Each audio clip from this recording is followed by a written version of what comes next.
Bonjour à toutes et à tous, bienvenue dans ce premier tutoriel carterie de l'année 2014. Alors tout d'abord, merci beaucoup pour tous les messages que vous avez pu me laisser sur le blog, via les commentaires, via le formulaire de contact ou même sur ma boîte mail pour celle avec qui je communique régulièrement. Donc j'espère que vous avez passé de très belles fêtes. Bon, maintenant il va falloir attendre encore un an. Mais bon, d'ici là, nouveau projet carterie, j'ai eu quelques demandes, enfin même plusieurs dans le sens d'idées de cartes pour la Saint-Valentin. Alors, comme cette année, enfin en tout cas en ce début d'année, je vais avoir beaucoup moins de temps malheureusement à consacrer au scrap.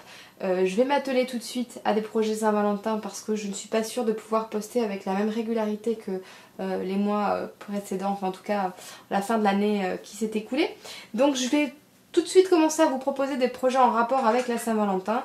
Comme ça, si par malheur j'ai pas le temps d'en poster beaucoup, vous aurez eu le temps d'en voir quand même quelques-unes. Donc aujourd'hui je vous propose d'utiliser, alors moi j'ai utilisé la fonction dessin et la fonction découpe de ma Cameo. J'ai d'abord utilisé un des stylos silhouette pour venir dessiner cette jarre et je suis venue en découper le pourtour. Pourquoi? Eh bien l'idée ça va être d'utiliser cette super jolie planche de tampons que j'aime beaucoup de chez... Alors c'est Basic Grey pour Hero Arts qui fait de nombreuses planches de tampons maintenant qui sont toutes vraiment très belles. Et donc l'idée ça va être d'utiliser ces petits cœurs festonnés avec des messages à l'intérieur parce que moi tout de suite ça m'a fait penser vous savez, aux biscuits qu'il y a dans Alice au Pays des Merveilles, mangez-moi, voilà. Et je me suis dit que ça pourrait être sympa de faire comme si c'était des petits biscuits et de les placer dans un pot à biscuits, d'où ma jarre. Donc je suis venue à l'avance tamponner ces petits messages que je suis venue découper. Alors je les ai tamponnés dans du papier couleur craft pour que ça fasse penser justement à des biscuits, mais vous pouvez le faire dans du papier de couleur. Je suis venue également embosser à l'avance, toujours dans du papier couleur craft, une bande de papier, alors en utilisant un casseur de gaufrage qui reproduit la texture du bois. Je ne sais pas si vous le voyez très bien. Donc pour faire en sorte, enfin plus ou moins matérialiser une sorte d'étagère, j'ai pris du très joli papier fleuri pour faire une ambiance tapisserie. Et donc l'idée ça va être de venir décorer ma jarre, enfin, l'arrière de ma carte avec ma tapisserie, ma petite étagère, ma jarre qui vient se mettre par dessus. Parce que je trouvais qu'au départ j'étais partie pour le faire sur une base de carte blanche et je trouve que ça ressort pas assez. Pour décorer ensuite ma carte, j'ai prévu un petit nœud dans du ruban en organza bleu clair avec des petits pois.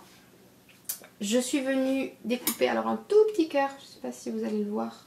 Surtout qu'en plus je teste un nouveau cadrage, alors j'espère que je ne serai pas trop mauvaise. J'essaie de mettre le plus près de la fenêtre de mon nouvel appart pour pouvoir vous faire des vidéos pas trop sombres, malgré la météo capricieuse. Donc un petit cœur que j'ai découpé à l'aide de ces perforatrices, vous savez ces petites pinces Fiskars qui sont décidément super et il existe un modèle avec des petits cœurs qui est vraiment très pratique.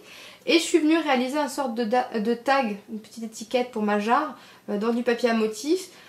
J'ai utilisé en fait cette perforatrice là, vous voyez, qui fait différentes étiquettes. J'ai découpé ce modèle là et je suis venue tout simplement biseauter un peu pour faire une sorte d'étiquette sur laquelle je viendrai mettre mon petit cœur. Donc je vais tout d'abord m'occuper de la mise en place de ma tapisserie et de mon étagère sur mon devant de carte. Voilà, mon devant de carte est prêt. Maintenant je vais venir positionner ma jarre et je vais venir la mettre en relief. Donc avant de la positionner, je vais déjà venir la décorer pour avoir vraiment pas besoin de forcer alors que ce sera sur des mousses 3D. Donc comme je le disais tout à l'heure, j'ai découpé ces petits biscuits. Donc je vais en coller un dessous, un dessus. Le petit nœud viendra décorer ici et le petit tag viendra dépasser sous le nœud qui est là. Donc pour ce faire, je vais attraper ma colle. Alors je vais venir coller d'abord mon petit tag parce que ça sera plus simple par la suite de le recouvrir avec le ruban. Donc je viens de mettre à peu près ici pour qu'il soit dessous le ruban. Alors pour en coller tout ça j'utilise des glue dots, hein. Je trouve que c'est le plus simple pour ça. Je vais raccourcir un petit peu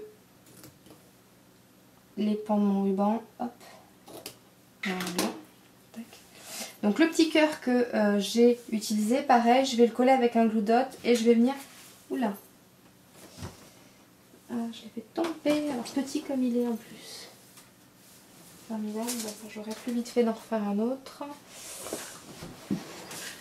Il ne me reste plus qu'à venir positionner ma jarre sur le devant de ma carte, donc en relief comme je le disais tout à l'heure. Donc, hop. Et voilà, cette première carte de Saint-Valentin qui est terminée. Donc avec ces petits biscuits à message. Bon, c'est assez simple, ça ne demande pas énormément de matériel, sachant que pour la jarre, celle qui possède la silhouette, vous pourrez trouver certainement des clip art à vectoriser pour réaliser. Sinon, vous pouvez en trouver des modèles à imprimer, que vous pourrez tout simplement découper au ciseau. Donc écoutez, je vous souhaite de bonnes recherches. Je pense que dans ces cas-là, Google, comme souvent, sera le meilleur ami de la scrapeuse. Et puis je vous souhaite de bien vous amuser en réalisant vos petites cartes. Je vous dis à très vite. Allez, bye bye.